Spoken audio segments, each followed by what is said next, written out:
And that's where my wife and I are in life right now. Is we got our kids grown, got them out of the house, we had a quick snack, now we're raising our parents. I swear they passed each other in the driveway. And let me tell you something, I thought teenagers were crazy. Teenagers are a piece of cake compared to old people. They're nuts. I was getting my car serviced a while back, and they called to say it was ready. I called my father-in-law. I said, hey, can you give me a ride to the car dealership? On the way to the dealership, he needed to stop for gas. I learned on that little stop that it is possible to wash your entire car with the squeegee from the gas station. And I know this because I sat in the passenger seat and watched him do it. Well, I sat there until the guy at the next pump started videoing it. Then I slid down in the floorboard because I didn't want to get tagged on Instagram. He got back in the car. I said, you do realize the gas station has got a car wash right there? He goes, yeah, well, that's $6. I'm like, so to save $6, you gave away all your dignity and washed your car with a squeegee and the dirtiest water on the planet Earth. And I miss my youth. I miss my young body. I would not trade my old mind and soul for it, but I do miss my young body. I remember being a little kid and having energy to burn.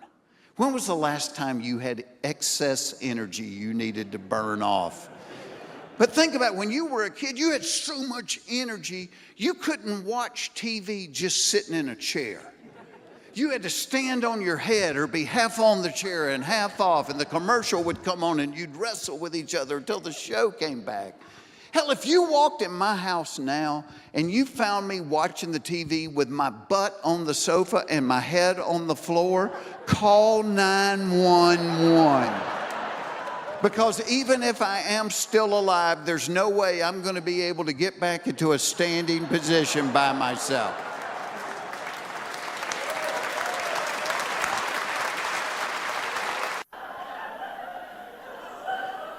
I don't know why when a woman gets in the bed, the temperature of her feet and butt drop to below freezing. It could be 98 degrees outside. That butt is ice cold.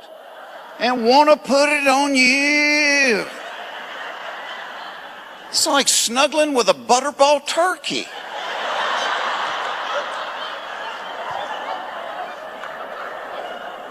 I don't know why the dentist makes you lie to them. Like every time I go to the dentist, they'll be looking at my mouth. They're like, ooh, you have not been flossing every day, have you? No, not every day. Let me think. The last time I flossed, you did it.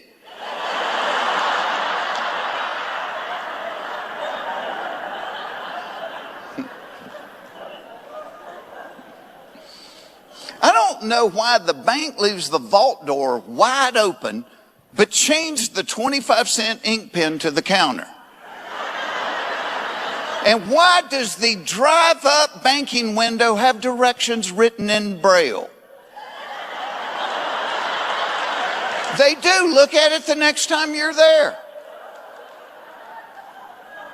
I don't know why the people with the worst breath always stand the closest to you when they talk. They're like, guess what? I don't know. You have a dirty diaper in your mouth? Can I tell you something? Okay, but do it quick. I can only hold my breath for 30 seconds. You always try to offer them a piece of gum or a mint. They never take it. They're like, oh, no thanks. I don't like the way those taste. Yeah, I can see where you wouldn't prefer peppermint to that cat poop you're gnawing on right now. That's...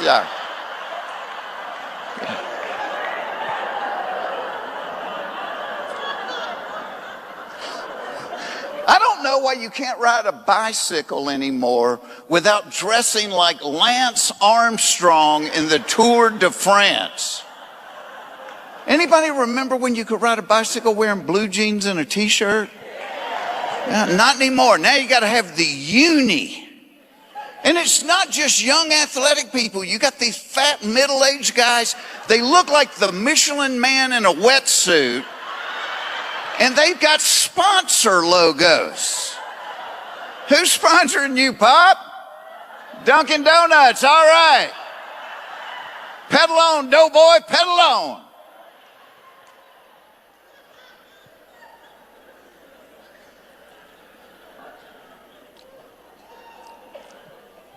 I don't know why only rednecks are seeing UFOs. And here's the thing, you got to discount a ton of that stuff right off the top, because my Uncle Jerry swore, he swore they had crop circles in their yard. Then we talked to his wife, found out she had called Goodwill and they'd picked up the trampoline and the boat trailer, so mystery solved. But let's just say aliens are coming to Earth and they didn't want people to know they were coming to Earth. It would make sense that they would only reveal themselves to rednecks. Well, because A, we usually live out in the country, so not going to be a lot of witnesses. B, we have no credibility with the media. People might believe a doctor from UCLA if he saw one and said, well, they appear to be bipods from a hydrogen and nitrogen enriched environment whose primary respiratory organ was located within their moist translucent epidermis. As opposed to Cletus in his overalls going,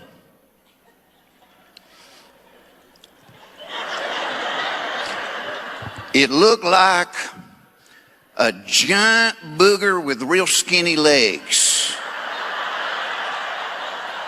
Okay.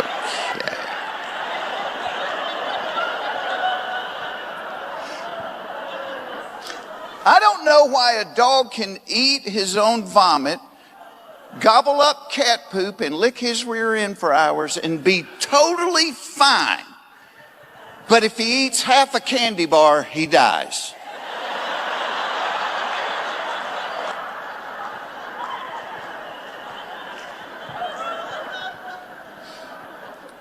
I don't know why in this age of sexual equality we still have jobs that we will call a man's job or a woman's job. Like if there's a noise in the house in the middle of the night, whose job is it to go check the noise out? It's the man, let's be honest. Yeah, you never see this. Phyllis. Phyllis, run downstairs, see what that noise was. Hey, and bring me back a piece of chicken, okay? Now, if there's a noise in the house in the middle of the night, it's the man checking it out in his underwear carrying a baseball bat. Because that is the official uniform of suspicious noises, underpants and a baseball bat. I don't know what we're hoping to find, some guy in the living room in his underwear with a ball.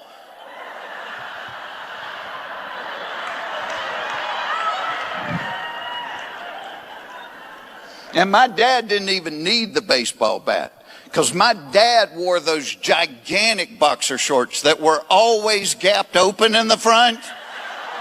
That gap was like a taser to a thief. Shut the gap, shut the gap. Here, take my wallet, just shut that gap.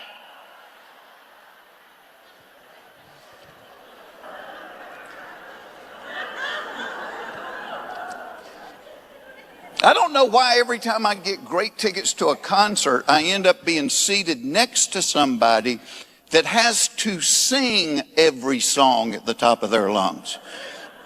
So I live in Atlanta. Several years ago, Simon and Garfunkel came to Atlanta. My wife wanted to go. She had a couple of friends that wanted to go. My mother-in-law wanted to go. Give you a little backstory on my mother-in-law. My mother-in-law has hearing aids, but she hardly ever wears them because she thinks they don't look good. But when she doesn't wear them, she cannot hear a thing, and she talks louder than anybody on the planet. One night around Christmas, we went to the movies one night. We're standing in that long line at the concession stand. My mother-in-law walked over to me and goes, "Don't look now, but the man behind us is cross-eyed as a bat."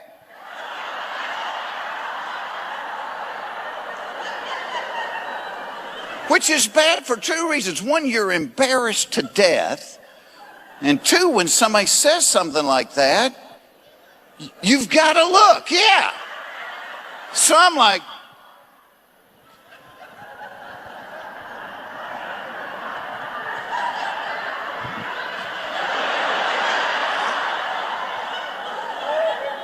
poor guy was glaring at me. Well, he may not have been glaring at me, but he was glaring at somebody. So we go to the concert. Somehow I end up seated next to my mother-in-law. She sang every Simon and Garfunkel song, and she knew the words to none of them. Like a witch over Bubble's daughter. Are you kidding me? I will grease your pine. Grease your pine. That's what you got out of that.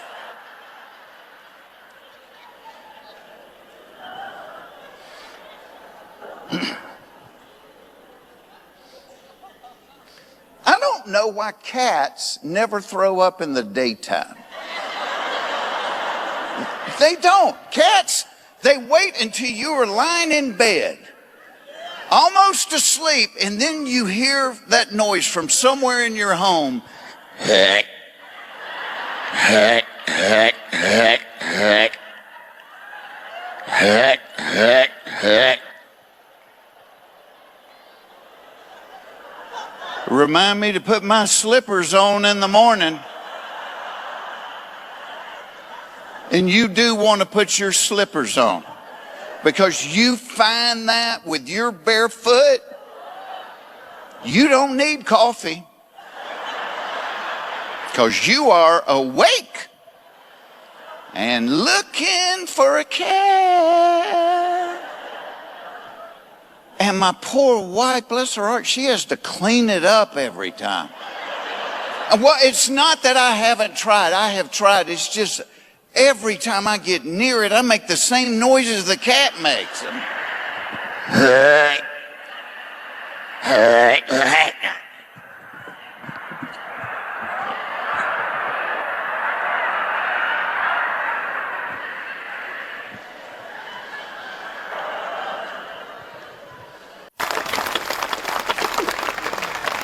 Because it's kind of always been my argument. The coolest thing about comedy, before I got into comedy, I'd never been anywhere in my life. And because of it, I've been to all 50 states, been to every part of all 50 states. And they always think in New York and LA that they know what we're like. The in-between. And I'm like, y'all have no idea. Because they didn't want to film the Blue Collar Comedy Tour. They were like, no, people won't get this. I said, yeah, they will, because I've been out there. They'll get it. And thank you, God, you do.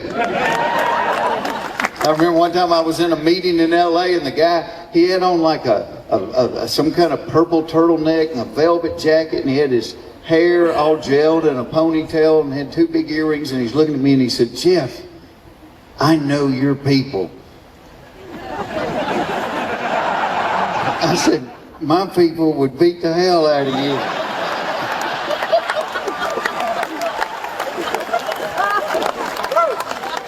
Then my manager told me later I shouldn't say that because they're trying to get you to be on their TV show. But it is an honor to be here. When I was doing the thing with Larry, we were like hanging out in a little trailer kind of dressing room like that, and I was working on my Redneck Page a Day calendars, and Larry came in there and he said, how long you been doing them calendars? And I said, well, I did the first one in 1990, so 22 years. And he said, how do you keep coming up with redneck jokes?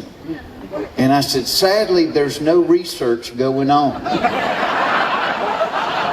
It's pretty much my family and friends. So that being said, I had to start off tonight telling you this story. Several months ago, I got an invitation to my cousin Sherry's wedding in Alabama. And I got the feeling that it was a hurry-up wedding because the invitation was a fax. You might be a redneck. And at the bottom, somebody had written BYOLC, which we learned meant bring your own lawn chair Because they were getting married in Sherry's parents' backyard because apparently the OBGYN told them they didn't have 6 weeks to wait on the church. Well, my mom was at my house that day, and I started making jokes about it being a hurry-up wedding, and my mother got mad. My mother said, "Don't you dare say anything about Sherry. She is the sweetest girl alive. She never tells anybody no about anything." Pretty much that's why we're having to go to Alabama now. But my mama knows everything. I said, "So Mama, how did she meet this guy?" My mama said, "They met in a laundromat." So you know right there it was anointed by God. She said, "But Sherry needed change for the dryer, and this guy Dustin just came over and gave her half a roll of quarters." Which I'm pretty sure then under Alabama law she was required to have sex with him. Well, my mom wants to go to the wedding, and my mother doesn't drive on the interstate anymore, and so she wants us to take her. And so I can't tell my mother no, and I'll go, "All right, we'll go." Well, immediately my mom starts pitching for us to stay at my Uncle Ray Ray and Aunt Tina's house. And I don't want to do that because I'm allergic to ferrets. And so I said to my mom, I said, "Mom, why don't we just stop at the Motel 6 in Dothan, Alabama?" And my mother said, and I quote, "Well, I don't want people thinking we're uppity." Which in my family is a possibility. One year at the family reunion, my brother brought 3 buckets of Kentucky Fried Chicken, and all day people were like, "What's up, Donald Trump?" So at the risk of being uppity, we stopped at the Motel 6 in Dothan, Alabama. And if I had known that it was chili cook-off weekend in Dothan, I would have called ahead and made a reservation. Because they only had 1 room available, and from the smell of it, some of the past chili cook-off winners had stayed there. But when the lady at the desk said 1 room, in my mind, I'm thinking 2 double beds. Well, we get to the room, and there's 1 queen-size bed for me, my wife, and my mother. And my wife's not happy because she knows she's in the middle. Because if I wake up spooning with the wrong person, it is going to take years of therapy to get me back right again. Well, you learn stuff when you're on the road. And that night we learned that the walls of the Motel 6 in Dothan, Alabama are apparently made out of toilet paper because the couple in the room next to us liked each other. A lot. And loudly. And me and my wife and my mother lay in that queen-size bed and listened to them like each other for an hour and a half. At which point my wife turned to me and said, "You need to do something." I said, "I'm about to walk next door and ask for his autograph." An hour and a half? It's 2 years' work for me. Well, the next morning we're getting ready and I hear them leaving their room. Well, I want to see them.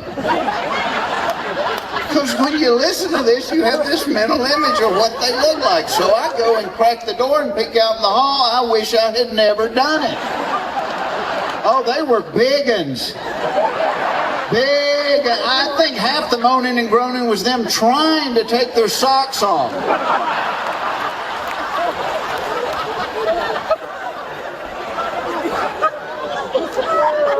So we leave Dothan and we drive down to my Uncle Wayne's house. Well, there's cars parked all up and down the street, so we have to walk down the street. Well, we're walking up the driveway. There's a pickup truck in the driveway, and from behind it looks like somebody's passed out against the passenger window. I'm like, what the heck? I walk up next to the truck. In the passenger seat with a seatbelt on is a dead deer. You can't make that up. And the doors are locked. I go in the house, I said, "What's the story with the deer in the truck?" And my cousin Scott said, "Well, we hid it on the way over here, but I didn't want to leave it in the bed because I thought somebody might steal it." They think somebody's going to steal a deer at a family wedding. So we visit a while, and then they tell everybody to grab their lawn chairs. Well, we go out in the backyard where the ceremony is going to take place, and they have decided that the altar for the wedding is going to be the redwood deck of the above-ground pool. And the entire deck and pool are covered in colored Christmas lights. I leaned over to my brother, I said, wonder how long it took to put up the wedding decorations. He said, well, we were here 2 years ago and they were up then, so I don't think they ever come down. Well, my cousin Sherry comes out for the wedding, and she is wearing a snow white wedding dress. She is 8 months pregnant in a snow white dress. I'm looking for a big star or 3 guys riding camels up the driveway. My mother leans over and said, that's the same dress her mother got married in. I'm doing the math, and the only answer I can come up with is ho squared. So, oh, no, you can't start to laugh and then change your mind. No, he went, aww. Well, they finished the ceremony. The reception's right there in the same backyard. The guy that was the best man is now the DJ. He's wearing tuxedo pants with no shirt. He's lighting firecrackers with his cigarette, and he's throwing them at Sherry's grandmother's feet just to hear her cuss. And she's good.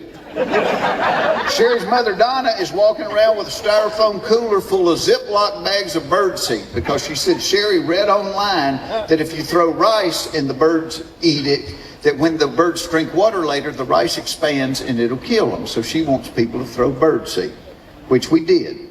And to this day, I have not had the heart to tell her 2 hours after they left, her little brothers were in the front yard with pellet guns shooting the birds, eating the birdseed. Well, when they got in the car, most people just drive off, not my relatives. They get in Dustin's Camaro and proceed to do donuts in my Uncle Wayne's front yard. Third time around, her door flew open. I am standing next to her grandmother, who threw her beer on the ground and said, if this lasts 6 months, I'll kiss a good man's ass.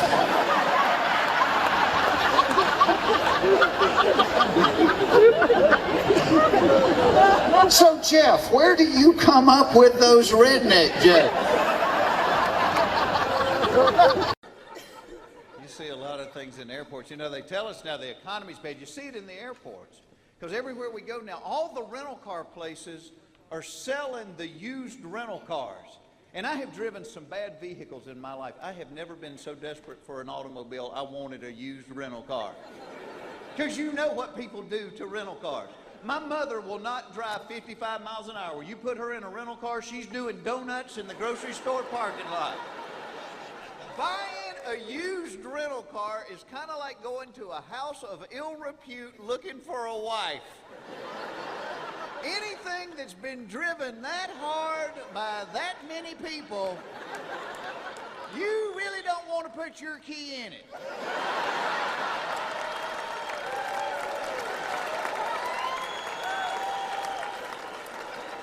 Well, there's no incentive to take care of a rental car, because if you pay the extra insurance, you can total that rental car and they'll bring you another one. And I recommend always get the additional insurance. They're like, Mr. Foxworthy, would you like the additional coverage? I'm like, yes, I would. Because you got a Ford Fiesta that's about to see more airtime than a skateboard at the X Games. Now, here's the other thing about crossing 50. When I was a kid, I used to think anybody that was 50 or older had what the heck? I feel like I'm in Aerosmith or something. I'm a comedian, for God's sake. Is the house on fire? But I thought anybody that had crossed 50, they were like a fountain of knowledge that you could go and drink from. And then I got to be 50 and I went, well, that's not the case. Because like, oh no, are you smarter than a 5th grader? Like when I started doing that, people thought I was smart, and I'm like, y'all, if they didn't give me the blue cards, that's the shortest show in the history of television. First question, do you know the answer? No, neither do I. Good night, everybody. We had a lady on, it was like a 3rd grade grammar question. It was something about an antonym. And she said, oh, I remember there were homonyms and synonyms and antonyms. She said, I can't remember the difference in them. Can you use it in a sentence? My Aunt Nim came over for Christmas dinner.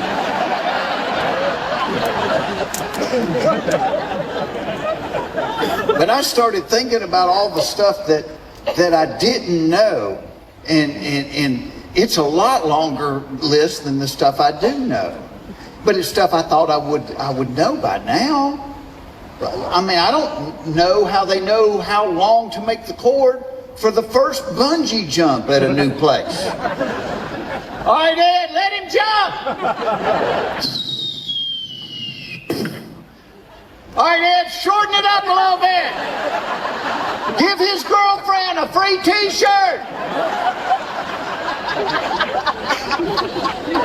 I don't know why the dentist makes you lie to him.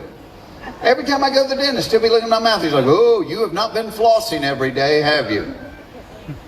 No, not every day.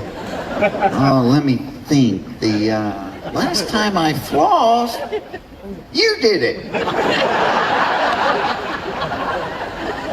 I don't know who closes the door when the bus driver gets off.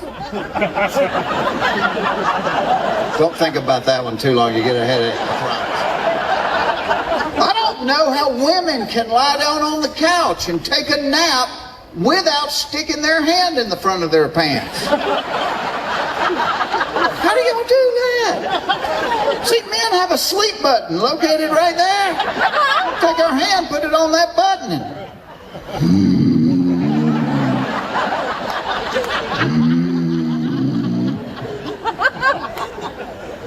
I don't know why the people with the worst breath always stand the closest to you when they talk. They're like, guess what? Oh, I don't know, you got a dirty diaper in your mouth?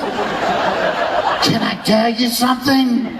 All right, but do it quick. I can only hold my breath for 30 seconds. And you always try to offer them like a piece of gum or a mint. They never take it. They're like, oh, no thanks. I don't like the way those taste.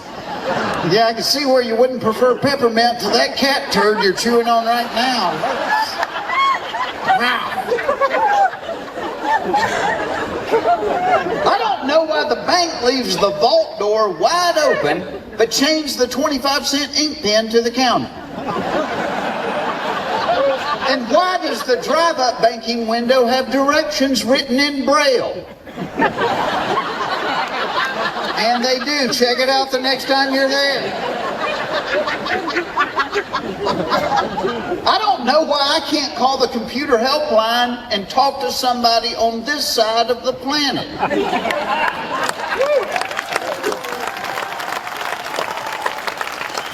Every time I call the computer helpline and get, hello, this is Kevin. What is the problem you are currently experiencing?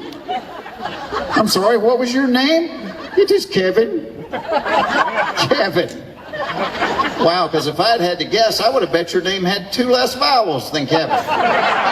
What is the problem you're currently experiencing? Well, before I called you, it was that my computer was locked up, and now it's trying to understand a damn thing you're saying.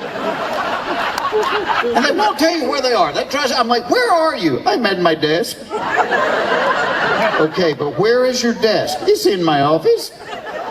Okay, Kevin, let me put it this way. If your friend came over to hang out with you tonight and he showed up driving an elephant, would that be weird? See, we don't drive elephants here.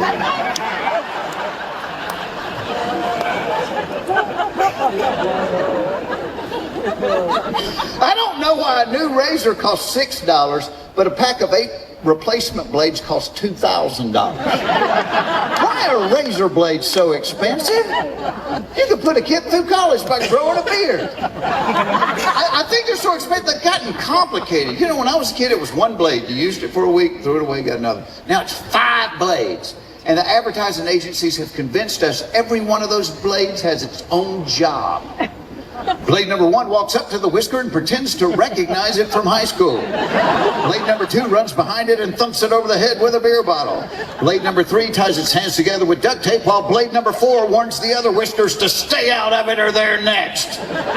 You know what I think's going on? I think it's just like those road crews. I think there is 1 blade doing all the work and there's 4 just standing around watching.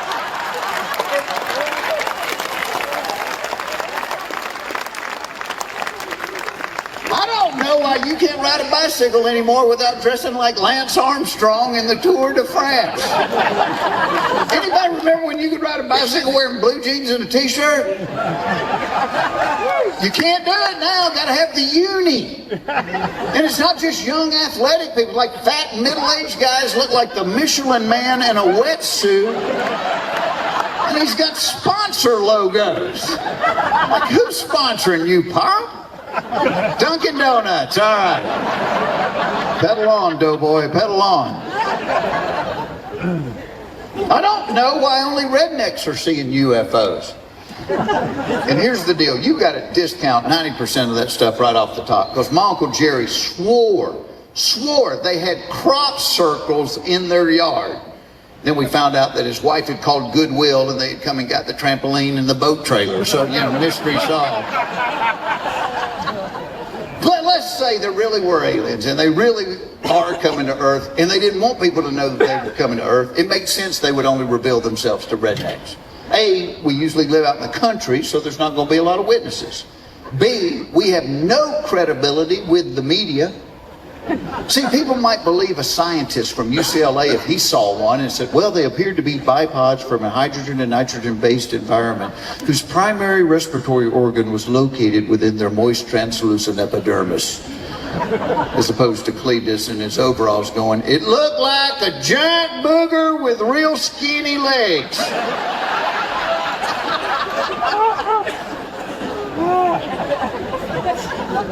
I don't know why after 27 years of marriage, my wife continues to ask me, what do you want for your birthday? What do I always want for my birthday? Same thing every man on the planet wants for his birthday. The same thing every woman on the planet doesn't want for her birthday. Never once has my wife said, you know what, forget the flowers, forget the presents, why don't you just lock the door and take me to Squeal Town? But it's all any man wants. You can be visiting your grandpa in the nursing home, be like, happy birthday, Papa. Is today my birthday? It sure is. Well, help me get my pants off.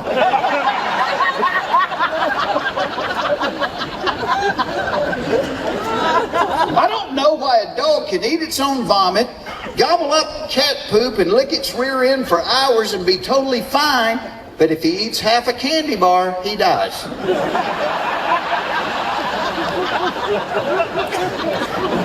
They need to renegotiate that one.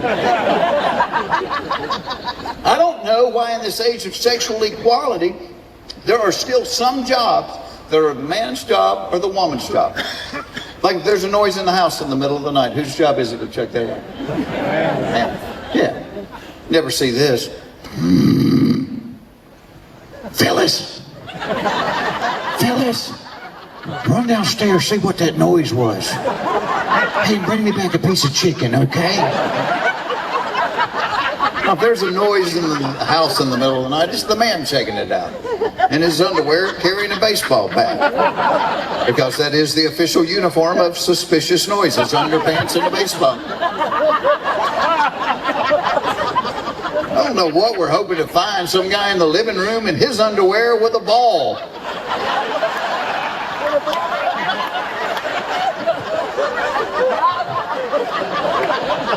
And my dad didn't even need the baseball bat because my dad wore those giant boxer shorts that were always gapped open in the front. Oh, that gap would be like a taser to a thief. Shut the gap! Shut the gap! Here, take my wallet. Just shut that gap!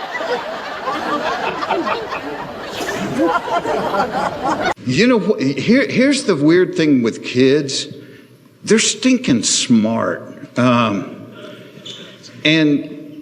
it was real funny. Like, my life led me doing things that I never envisioned me doing. For decades, I worked with kids with cancer.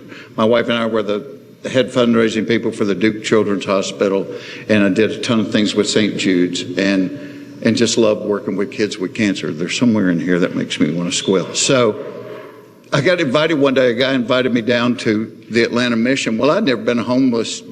I never cared about homeless people. That's nasty. That's honest.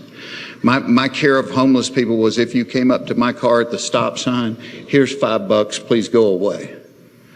And I had a guy invite me to lunch at the Atlanta Mission. The first kid I met down there, 21 years old, in the heart of Atlanta, living at the Atlanta Mission. My first thought, if we're going to be authentic, is get out of here. You're 21 years old, you're healthy, get a job. His name was Jason. Of course, being a comic and a writer, I want to know everybody's story. I said, Jason, what's your story? Why in the hell are you in a homeless mission? He said, well, it was my mom and dad and me and my brother. And when I was 11, my mom killed herself. He said, 2 years after that, my brother killed himself. And it was me and my dad. We were doing pretty good. In my second year of college, my dad killed himself. And he said, I got to where I couldn't feel anything. I could not hurt anymore. So I started smoking crack and flunked out of school, lost a place to live, lost all my money, and I just couldn't hurt anymore. And I'm sitting across from him going, hell, I would have started smoking crack too. And all of a sudden you realize there, but for the grace of God, I'm in a homeless mission. And what I learned over the years, people tend to view them as drug addicts or alcoholics, and a lot of them are, but that's the symptom. If you go back and find out the reason, so many of them had been molested, so many of them had been abandoned, so many of them had, some horrible trauma had happened to them early in life, and the hurt was so bad they couldn't deal with it, so they numbed. And so I asked the guy, I said, why'd you invite me down here? He goes, I want you to start a small group. There we go again, small group. He said, these guys have chapel a couple of times a week. They've never had a small group. And my dumb ass said yes, which is the only thing we can do for God is say yes when he whispers something to us. I said, and I did say to him, I said, there's almost 7 million people in Atlanta, and you can't find anybody more qualified to do this than me, But I said yes. And I had to, when I first started going, I had to stop at Chick-fil-A and buy them chicken biscuits just to get them to come. I had to bribe them. And it started with me and 12 guys, and over the course of a dozen years, it grew to 32 group leaders and almost 300 homeless guys every Tuesday morning. I would get up at 5 o'clock, which was really hard for me because when you're a comic, you're doing a show late, and because I had kids, I would lease a plane. I spent so much money. I would fly home every night, no matter where I was on the road. If I was doing a show in Minnesota, I'd do it. I'd get back on that plane. I'd fly home. I'd land at PDK at 2. I'd go home. I'd get up at 6, and I'd take them to school. I went through like a decade without sleeping. But when I would do the missions on Tuesday morning, I had to get up at 5 because I had to be at Chick-fil-A at 6:30 and wait for them to unlock the door in order to be downtown by 7. And I did it forever. And one of my daughters told me not long ago, I never said anything to the kids about it. She said, Dad, do you know what one of the pillars of my faith is? Is how, without saying anything about it, and I know you were dead tired and you got up at 5 o'clock and you would go get those biscuits and you would go down there and do Bible study with those guys. And she said, I just used to think if there's something that good that you felt that need to share it, that I need to delve into it deeper. So that just became one of the, so it's not just what you say. It's because if what you're saying is not what you're doing, it's hollow. It's what you do. You have to be a guy that lives it out. And you know what's funny is it's like in our country, you could be part of a group that you don't even know you're a part of until you see something about it on TV or read something about it somewhere. And one morning I'm reading an article in the paper, and it's talking about the Oreo generation. And what it was talking about was people like my wife and I that waited until our mid-30s to have kids. It said you end up kind of being an Oreo because you're raising your children at the same time your parents in their advancing age are kind of reverting back to childhood, and so you got them on both ends. And I thought about it, and I looked at my wife and said, you know what this means? This means we got 2 that are out of diapers and 2 that are going into them. And as bad as it was with the little ones, I don't think it's going to be any more fun with the big ones. I don't want to be sitting there watching football with my father-in-law going, Ed, don't you lie to me, Ed.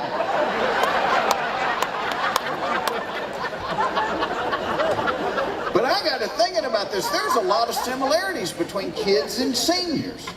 Like they both get discount ticket prices at the movie theater. They both have their own special menu in restaurants. You have to worry about both groups taking drugs. Because it's not just kids. Seniors get a hold of some good stuff. Last time we were with my in-laws, I mentioned that my sinuses were kind of stopped up, and my mother-in-law said, do you want to stop the sniffles or not fill your head? She goes in her purse, pulls out a Ziploc, looks like it has Skittles in it, takes out a tiny green pill and says, say hello to my little friend. I took that thing, I woke up 2 days later laying in the backyard talking to Elvis. She's at the door going, get up, you baby, I take 4 of those and drive to the grocery store.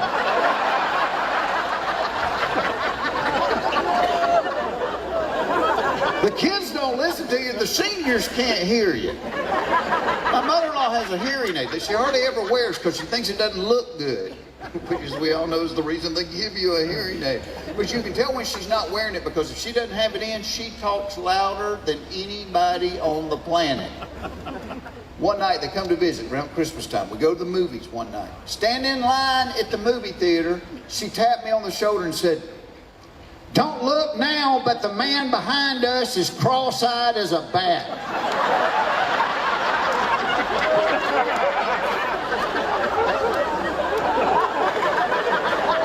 Which is bad for 2 reasons. 1, you are embarrassed to death. And 2, when somebody says something like that, you gotta look. Yeah.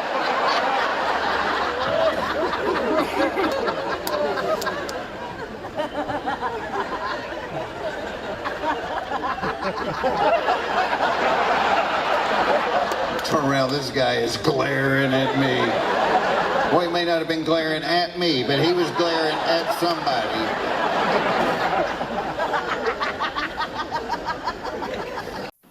I got 15 years ago. I was out in public. We were at some kind of film festival. I had all my girls with me, and as always, when you have girls, they have to pee a lot, and they all went at the same time. I don't know why they all go together. I think they have a seesaw or something in there that requires more than one person, So I'm standing out in the lobby waiting on them, and I notice a table from the Atlanta Mission. And so to kill time, I walk over and look at one of their brochures, and it's the homeless shelter in Atlanta. And I realized in reading it, oh, it's a faith-based place. And the guy was sitting there, and he said, you need to come down and have lunch with me sometime. And I wrote his phone number down on it, and I'm like, yeah, well, I might. But I'd spent my life doing fundraising for kids with cancer and all. I'd never done anything with homeless people. And in fact, this is the way I dealt with homeless people. When they came up to the window, I would reach and go, do I have $5 so they would go away? If I'm going to be honest with you, that's what I did. So he invited me down, and I asked him the first day, I said, why do you really want me here? I figured he wanted me to do a free concert or something and raise money for them, or to do their commercials on the radio or TV. And he said, no, I just wanted you to come down and meet some of the guys. Well, the first guy that sat down at our table was this 21-year-old kid named Jason. And I love knowing people's stories. That's where comedy comes from to me, is real life. And I said, Jason, what's your story? I said, you're 21. Why are you in a homeless shelter? And Jason said to me, well, he said, it was me, my brother, my mom, and my dad. And when I was 11 years old, my mom killed herself. He said, 2 years after that, my brother killed himself. And it was me and my dad. In my second year of college, my dad killed himself. And he said, I got to the point where I couldn't hurt anymore, and I started smoking crack. Flunked out of school, and that's how I'm on the street. And y'all, as I'm sitting there looking at this kid, I'm thinking, crap, I would have started smoking crack too. How much hurt can a human heart take? And I found from getting to know these guys, that was almost always the case. That the addiction, whatever it was, alcohol or drugs, that was a symptom. The cause was some kind of hurt they couldn't get over. I mean, so many of these people had been sexually violated or physically violated, and they just had a hurt they couldn't get past. And so a couple of weeks later, Joshua, the guy that invited me down, he said, you keep asking why I invited you down, I'm going to tell you. He said, I want you to lead a small group. These guys have never had a small group in their life, and I think you'd be a great leader for it. And I said, Joshua, there's 6 million people in Atlanta. You can't find a better person than me to do this? And y'all, this is the only thing we can do for God. This is the only thing we can do for God. It's when he whispers to us to say yes. That's how humbling it is. The only thing we can do is when he whispers.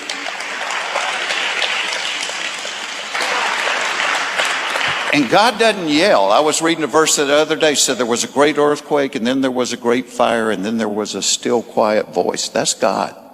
That's the still, quiet voice. God doesn't yell. That's why he tells you, be still and know. When I think about the Holy Spirit, I had somebody describe the Holy Spirit to me one time. Is the Holy Spirit's kind of timid and doesn't say a whole lot. The Holy Spirit just always points to Jesus. It's like, so when the Spirit's talking to you about something, he's like, that's what he does to me.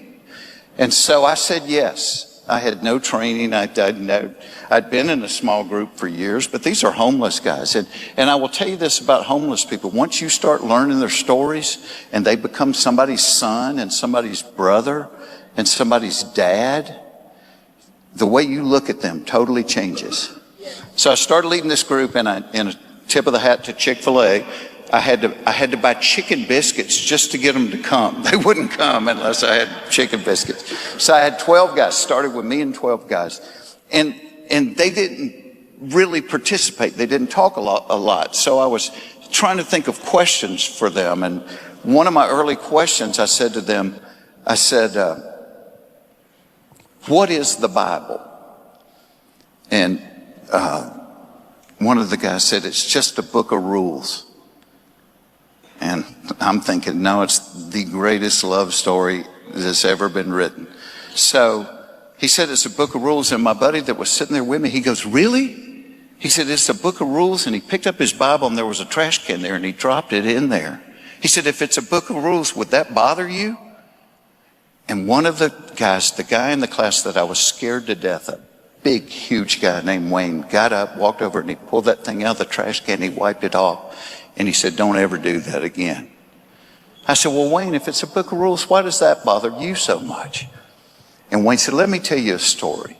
He said, when my mother died, he said, I inherited $70,000 from an insurance policy. He said, I'd never had money in my life. He said, and I lost my mind.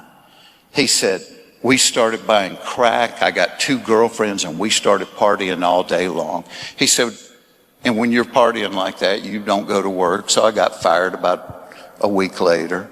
He said, but we didn't care. We had money and we were partying. And he said, 2 months later, I got evicted out of my apartment. He said, so I had my stuff in some suitcases and backpacks. He said, and we just moved to cheap hotels, and we're partying day and night. He said, but as we're moving around, I'm losing my stuff piece by piece. And he said, the only thing that I had from my mother was a Bible that she gave me when I was a little kid. And on the front page on the inside, she had written this love letter to me, telling me about how Jesus was the answer. He said, and as we're bouncing around, I realized I've lost the backpack that had that Bible in it. He said, this goes on for a few more months, and then the money runs out. He said, next day, the 2 girlfriends leave. And now I don't have an apartment. I don't have a job. I've got a crack habit, and I'm on the street. He said, I'm on the street for a year and a half, living on the street, begging people for money. Still got my crack habit. He said, and this guy came by one day, and he picked 2 of us, said he needed help with a project. Wayne being a big, strong guy, he picked Wayne and another guy, and he took them to a place about 100 miles away where this guy had bought an old apartment building, 2-story apartment building. He was cleaning it out. He was going to refurbish it and rent the apartments. So Wayne said, I started on the bottom. My buddy started on the top. He said, I got all my stuff cleaned up, bagged up, and put it in the dumpster.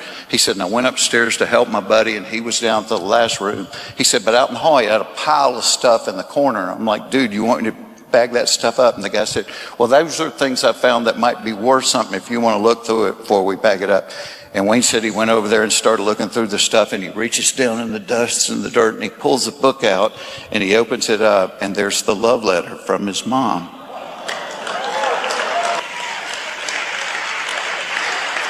It's his Bible.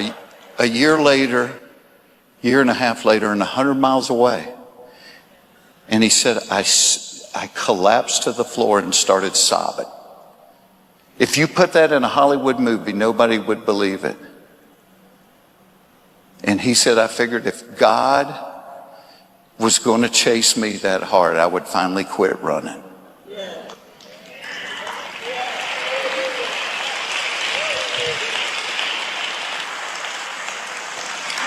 But y'all, that's the God we serve. That's how much he loves us. And I just want to encourage y'all to be bold for people.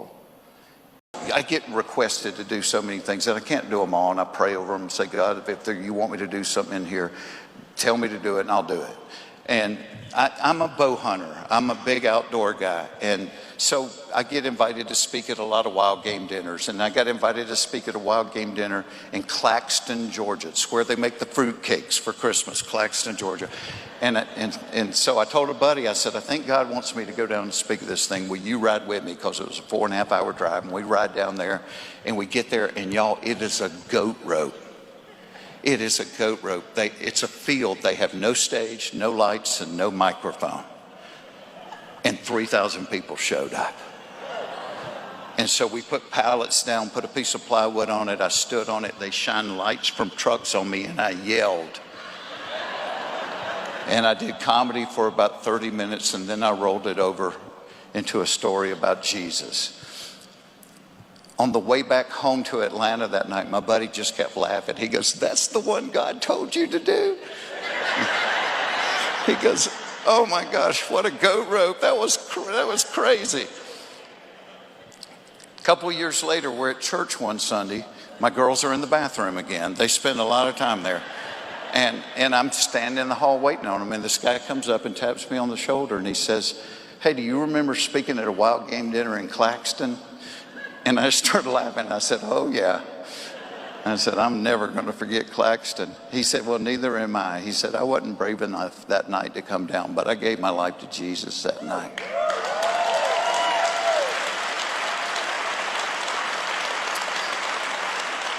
And y'all, I just started crying. And it was like, if God had said to me, would you drive down to Claxton for this one guy? I would have said, you bet. You bet, headed there now. And my wife told me later, she said, let me tell you what's so cool about God. He didn't even have to show you that. You could have spent the rest of your life making fun of Claxton. He said, but he showed you that to encourage you that when he whispers to you and you say yes, he does what he does.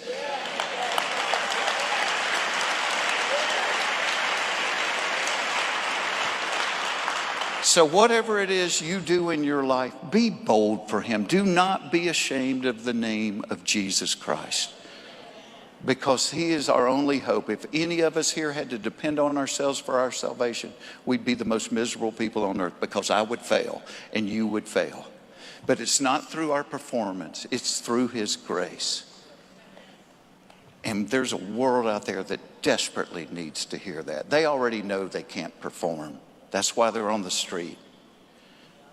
But you need to tell them there's hope, and that's the difference. And it's love, joy, and peace. Love on them.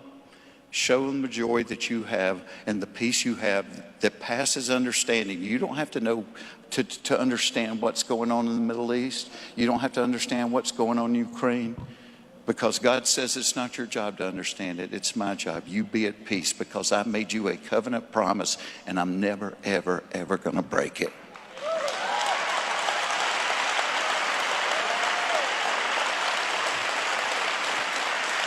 I was worried about talking to y'all. And I'm back there and I just said, Lord, you say what you want to say and I'll hold the microphone. So God bless you. Be encouraged. Be bold for Jesus every day because it is the only thing that matters. God bless you. Thank you for having me.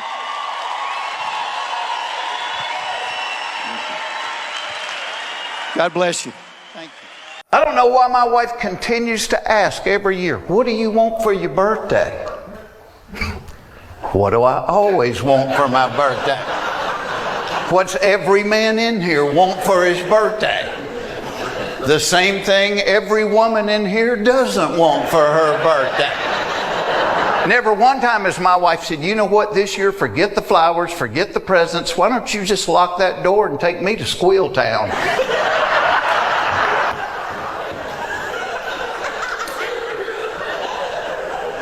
But it's what every guy wants. You could be visiting your 90-year-old grandpa in the nursing home and be like, happy birthday, Papa. Is today my birthday? Sure is. Well, help me get my pants off.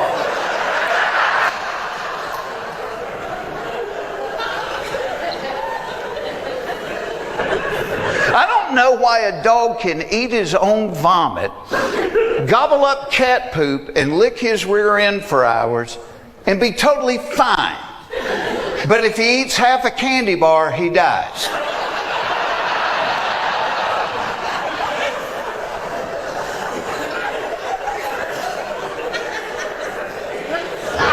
I don't know why in 2023 we still have jobs that we will call men's jobs or women's jobs. Like if there's a noise in the house in the middle of the night, whose job is it to go check out the noise? It's the man. Let's be honest. Yeah, you never see this. Phyllis. Phyllis. Run downstairs, see what that noise was. Hey, bring me back a piece of chicken, okay? Now, if there's a noise in the house in the middle of the night, it is the man checking it out. In his underwear, carrying a baseball bat. Because that is the official uniform of suspicious noises, underpants and a baseball bat. I don't know what we're hoping to find. Some guy in the living room in his underwear with a ball.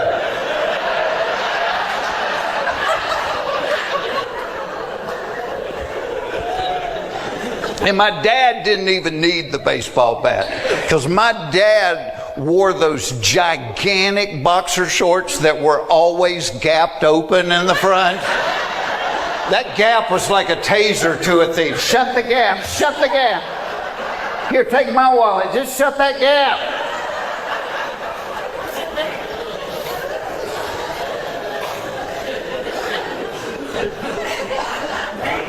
I don't know why every time I get great tickets to a concert, I always end up being seated next to somebody that has to sing every song at the top of their lungs.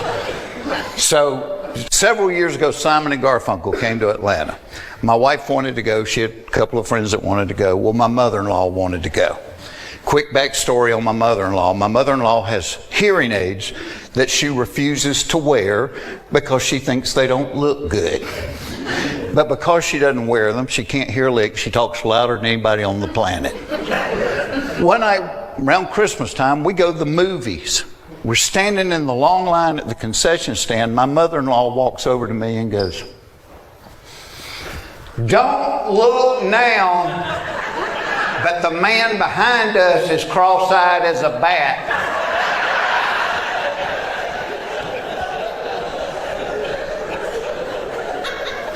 Which is bad for two reasons. One, you're embarrassed to death. And two, when somebody says something like that, yes, you've got to look, you know. Then I'm like,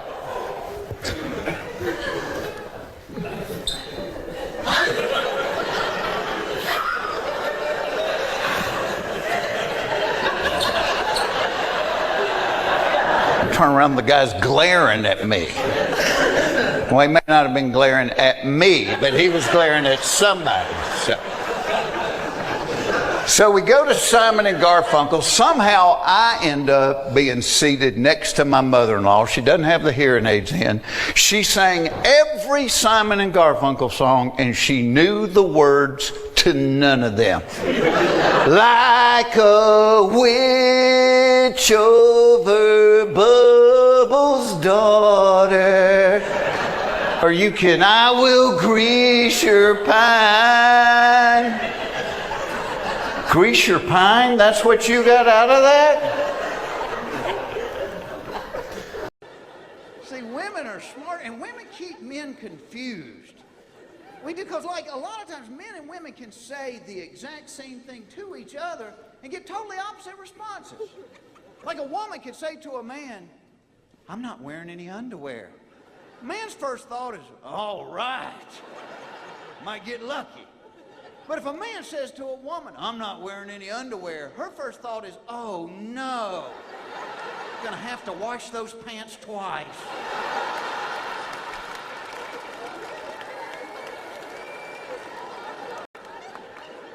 I have a lot of guys will say to me, man, how you live with all those women? I love living with all those women because I've accepted the fact they just about have got me trained the way they want me. See, a lot of men go through their entire lives never realizing they're being trained. Guys, if you got a wife, a girlfriend, a mother, or a daughter, you are being trained. And just because they ain't using the cattle prod don't mean it ain't happening. I've been married 18 years to an awesome girl.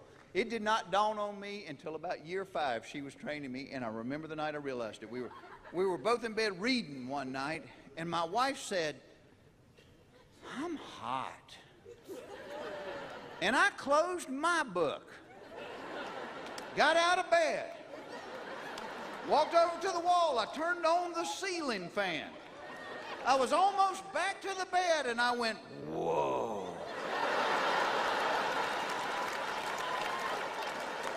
I wasn't hot. And I guarantee you the next morning she called her mother and said, Mama, it is working so well. Last night all I had to say was I'm hot, and he got out of bed and turned on the ceiling fan. And I'm sure her mother said, baby, I am so proud of you. Oh, I'd put your daddy on the phone and let you tell him, but I just said I'm hungry, and he ran into town to give me something to eat. Guys, do you know why they are able to train us? They are smarter than us.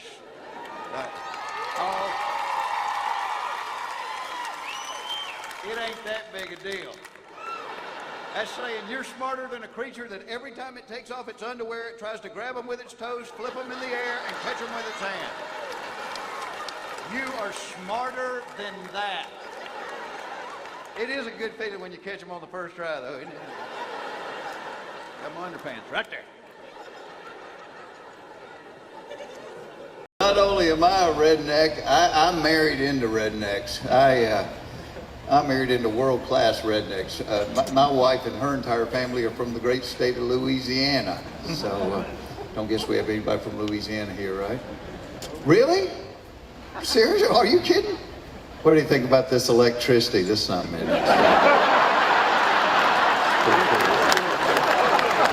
Different colors and everything. I really didn't expect somebody from Louisiana. What part of Louisiana? Alexandria. Yeah, my wife is from New Orleans, and I kid Louisiana, but you'll back me up. Greatest food on the planet Earth, as long as you don't ask too many questions. Because as long as there's a ditch on the side of the road, nobody is going hungry in Louisiana. And you'll back me up on this, because my wife's from New Orleans, as I said, but she's got all these cousins from Thibodeau and Bunkie, all those Cajun places. You've seen Swamp People? That's my wife's relatives. 27 of them came to our house last Thanksgiving. I didn't understand a word they said all weekend. The kids were like, hey, Mr. Jim, you think I'll be all right to go out there outside the house there, so go in the back room, get a robe? You think I'll be all right with you there, huh? Okay. An hour later, my wife's like, did you tell them they could jump off the garage roof? I might have. I have no idea what they're saying. But boy, they brought some great food with you. You got to be sitting there at the table going, man, this is delicious. What is it? They were like, you don't want to know. You put your little more hot sauce on and keep chewing there, city boy. I'm like, come on, give me a clue. Does it swim? Does it fly? Maybe it do and maybe it don't. You just keep eating. I saw him hit boiling pots with a wooden spoon going, "Get back in there right now."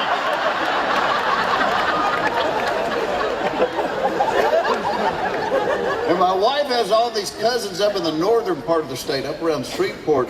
Several years ago, they had this pretty bad flooding there, and so we were watching it on the news. You know, we were concerned, and I said to my wife, I said, "You wait, before the story's over, CNN will go find the biggest idiot they can locate." I said, "They're going to show somebody walking chest deep in water right through the middle of town." And they did. And it was my wife's cousin, Danny.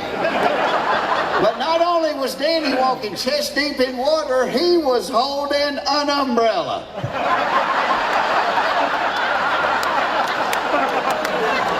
I'm looking at my wife going, "That has got to make you proud right there. That's your bloodline on national television." I gave her so much grief about that. Until it occurred to me this woman and I had had children together.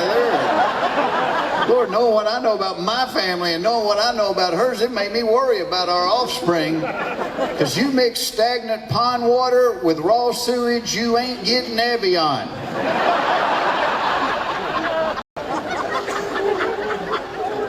I don't know why every time I get great tickets to a concert, I end up seated next to somebody who has to sing every song at the top of their lungs. A couple years ago, Simon and Garfunkel come to Atlanta. My wife wants to go. She's got a couple of friends that want to go. Well, my mother-in-law wants to go. My mother-in-law ended up seated next to me without her hearing aid. She sung every song as loud as she could, and she knew the words to none of them. Like a witch over Bubbles' daughter. Are you kidding me? I will grease your pine. Grease your pine. That's what you got out of that.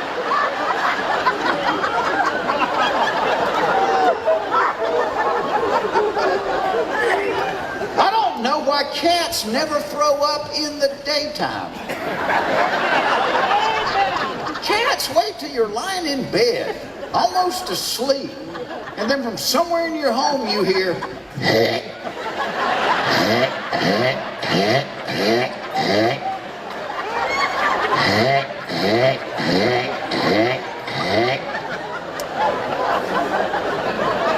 remind me to put my slippers on in the morning. And you do want to put your slippers on.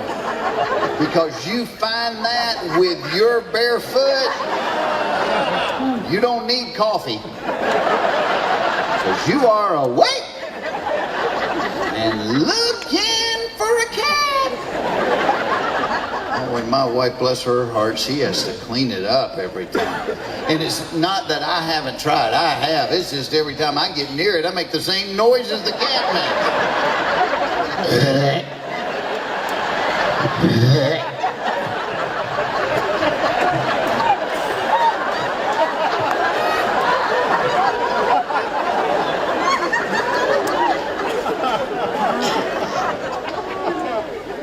Try to get smarter, you know.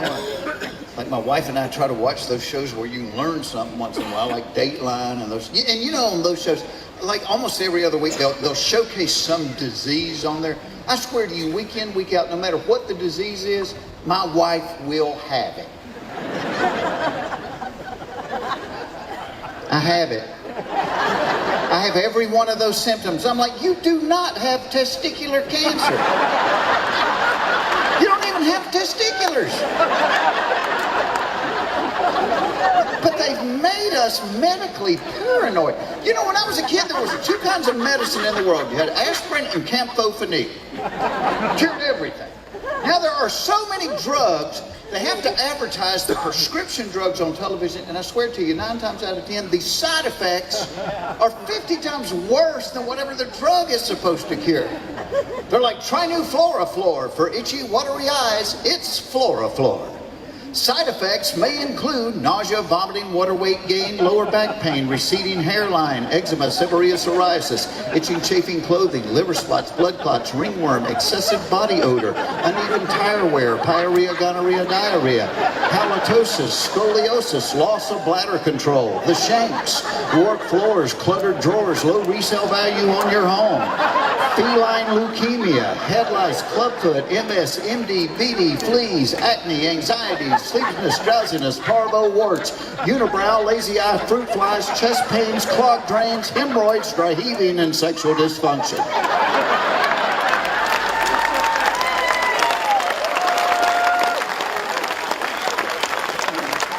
Hell, I'll just have itchy, watery eye.